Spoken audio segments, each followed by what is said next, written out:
ବଡ଼ ଚୋରଣୀ ଧରା ପଡ଼ିଛି ରେ ଭିଡ଼ିଓ ଟିକେ ଦେଖ। 231 କୋଟି ଟଙ୍କା ଠକେଇ ଅଭିଯୋଗରେ ଚଢ଼ାଉ କରାଯାଇଥିବା ସୂଚନା ମିଳୁଛି। ଦର୍ଶକ ବନ୍ଧୁ ଆପଣଙ୍କୁ କହି ରଖିବା ପାଇଁ ଚାହିଁବୁ ବିଶ୍ୱ ଏଜେନ୍ସିର ପ୍ରତିଷ୍ଠାତା ବିଶ୍ୱ ଦରବାର ଯାତ୍ରା ପାର୍ଟିର ମାଲିକ ମୃତ କ୍ଷୀରୋଦ ମଲ୍ଲିକ ହେଉଛନ୍ତି ପ୍ରମିଳା ମଲ୍ଲିକ ବଡ଼ ଭାଇ। ଦର୍ଶକ ବନ୍ଧୁ ଆପଣଙ୍କୁ ଆଉଥରେ କହି ରଖିବା ପାଇଁ ଚାହିଁବୁ ବିଶ୍ୱ ଏଜେନ୍ସିର ପ୍ରତିଷ୍ଠାତା ଓ ବିଶ୍ୱ ଦରବାର ବଡ଼ ଯାତ୍ରା ପାର୍ଟି ବିଗ୍ ବଜେଟ୍ ଅନୁଷ୍ଠାନ ବିଶ୍ୱ ଦରବାର ଯାତ୍ରା ପାର୍ଟିର ମାଲିକ ହେଉଛନ୍ତି ମୃତ କ୍ଷୀରୋଦ ମଲ୍ଲିକ ଯେ ହେଉଛନ୍ତି ପ୍ରମିଳା ମଲ୍ଲିକଙ୍କ ବଡ଼ ଭାଇ। ଦେଖିଲେ 231 କୋଟି ଟଙ୍କାର ଠକେଇରେ ଭିଜିଲାନ୍ସ ଚଢ଼ାଉ କରୁଛି। ହବ ତ ଏଇଟା ତ ମୁହଁ ଦେଖିଲେ ଜଣାପଡ଼ୁଥିଲା। ଯେଉଁମାନେ ବେଶୀ ଫରଫର ହୁଅନ୍ତି ତାଙ୍କରି ପାଖରେ କିଳା ଥାଏ। ଦେଖୁନ କି ଭାଷଣ ମାରୁଥିଲେ। ବନ୍ୟା ଅଞ୍ଚଳରେ ଯାଇ ଟିକେ କ'ଣ ବୁଲି ଆସିଲେ ସରକାରଙ୍କୁ ସାଙ୍ଗେ ସାଙ୍ଗେ ଆଖି ଦେଖେଇଦେଲେ। କ'ଣ ନା ବିଜେପି ନେତ୍ରୀମାନେ ଯିଏ ସବୁ ବୁଲୁଛନ୍ତି କେତେ ଖାଇବା ଦେଉଛନ୍ତି, କେତେ ଚୂଡ଼ା ଦେଉଛନ୍ତି, କେତେ ପାଲ ଦେଉଛନ୍ତି। 150 ଖଣ୍ଡ ଚୂଡ଼ା ଦେଇଦେଇକି କହୁଛନ୍ତି ଆମେ ସବୁ ଦେଇଦେଲୁ। ଯେଉଁମାନେ ବୁଲୁଛନ୍ତି କେତେ ପାଲ ଆଣିକି ପହଞ୍ଚେଇଲେଣି, କେତେ ଖାଦ୍ୟ ଆଣିଛନ୍ତି, କେତେ ଚୂଡ଼ା ଆଣିଛନ୍ତି। 250 ଲେଖା ଚୂଡ଼ା ଦେଇକି ବଡ଼ ବଡ଼ କଥା କହୁଛନ୍ତି। ସଫିସିଏଣ୍ଟ ଜିନିଷ ଆଣି ପହଞ୍ଚ 231 କୋଟି ଟଙ୍କା ମାନେ ତମ ପାଖରେ ଥିଲା, କାହିଁ ଟିକେ ପାଲ ଦେଇଦେଲନି ସେତେବେଳେ, ଲୋକମାନଙ୍କୁ ଖାଇବା ଦେଇଦେଲନି।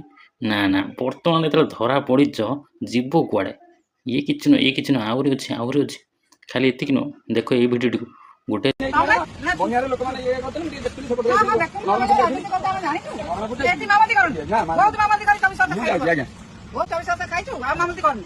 ସରକାରୀ କର୍ମୀ ଯାଇଥିଲା କି ଆରେ ବନ୍ୟା ପାଇଁ ସମସ୍ତଙ୍କର ଅଧିକାର ଅଛି, ସମସ୍ତେ ଦେଖିବା ପାଇଁ, ସମସ୍ତଙ୍କର ଅଧିକାର ଅଛି ଯାଇକି ଟିକେ ବୁଲିବା ପାଇଁ। ଯଦି ଗୋଟେ ମାଷ୍ଟରଟି ଯାଇଥିଲା, ଗୋଟେ ଶିକ୍ଷକ ଯାଇଥିଲେ ଦେଖିବାକୁ, ଇଏ ସାଙ୍ଗେ ସାଙ୍ଗେ ତାକୁ ଗୋଡ଼େଇ କାଢ଼ିଦେଲେ। କ'ଣ ନା ଏଠି କାହିଁ ରାଜନୀତି କରୁଛ। ସେ କହିବାର କଥା ଅଛି ରାଜନୀତି କରିବୁ ଖାଲି ଆମେ ଏଠି ଓଡ଼ିଶାରେ, ଆମେ ଖାଲି ରାଜନୀତି କରିବୁ, ଆମେ ଖାଲି ପଟି ମାରି ଖାଇବୁ। ଏଇ ଦେଖ ବାହାରିଲା 231 କୋଟି ଟଙ୍କା। ଆଉ ତାକୁ ପୁଣି ଆହୁରି କ'ଣ କହୁଛନ୍ତି, ଏଇ 24 ବର୍ଷ ବହୁତ ମାରି ଖାଇଲୁ, ବହୁତ ରାଜନୀତି କରିଥିଲୁ, ଆଉ ଯା। ମାନେ ସେ ମାନୁଛନ୍ତି ଏଇ କଥା ଯେ ତାଙ୍କ ସରକାର ଥିଲାବେଳେ ଏମିତି ଘୋଟାଲା ହେଉଥିଲା, ନିଜେ ଖାଉଥିଲେ, ଅନ୍ୟମାନେ ବି ମାରି ଖାଉଥିଲେ। 24 ବର୍ଷ ଧରି ରହିଛନ୍ତି ସରକାରରେ, ବାସ୍ ପ୍ରବଳ ପଇସା ମାରି ରଖିଲେ। ବାସ୍ ଯାତ୍ରା ପାର୍ଟି, ବିଶ୍ୱ ଦରବାର ଯାତ୍ରା ପାର୍ଟିକୁ ପଇସା ଦେଉଥିଲେ।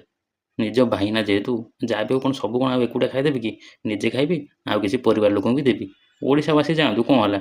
ଆମର କାମ ହେଉଛି ବର୍ତ୍ତମାନ ଆମେ ବିରୋଧ ଦଳରେ ଅଛନ୍ତି, ଯିବା ଟିକେ ବୁଲିତେ, ଯିବା ସରକାରଙ୍କୁ ଯାଏ 250 ଚୂଡ଼ା ଦେଲେ, ଏ ପାଲ ଦେଲେନି, ଏମିତି କହିଦେଲେ ଆମ କାମ ସରିଗଲା। ଆମର କାମ କ'ଣ ହେଉଛି? ଆମ କାମ ହେଉଛି ବିରୋଧ କରିବା। ଆଉ ଆମେ କ'ଣ ଲୋକମାନଙ୍କ ପାଖକୁ ଗଲେ କ'ଣ ହେବ? ଲୋକମାନଙ୍କୁ ସାହାଯ୍ୟ କଲେ କ'ଣ ହେବ? ବର୍ତ୍ତମାନ ଆମେ ସତ୍ତାରେ ନାହୁଁ,